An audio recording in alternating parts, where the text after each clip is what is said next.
forse già arriva.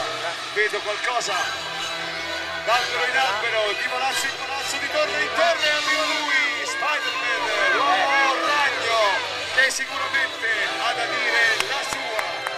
Eccolo che lo affronta deciso un acrobata da questa scena, perché si è comportato male. Però le minacce non vengono mai sole, e neanche i pericoli. Sul leone di pietra, ecco, guarda che c'è Goblin. c'è il perfido malefico verde folletto Green Goblin, il nemico eterno di Spider-Man con le sue arancioni bombe di Halloween. E allora l'equilibrio è ristabilito, 1 contro 1, 2 a 2.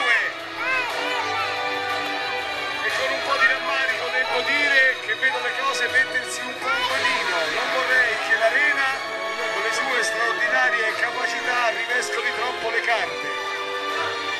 Oltretutto, un altro pericolo si sta affacciando, è di natura diversa, ma forse è il pericolo più grande che corre l'umanità, almeno metà dell'umanità.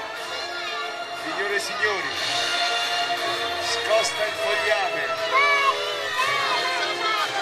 si avvicina sinuosa, velina, affascinante, sensuale, la donna gatto. Ora sì che siamo nei guai, perché lei è la protagonista assoluta e vuole prendere per sé il centro della scena ed ottiene un primo effetto. Tutti sono distolti dalla battaglia in corso.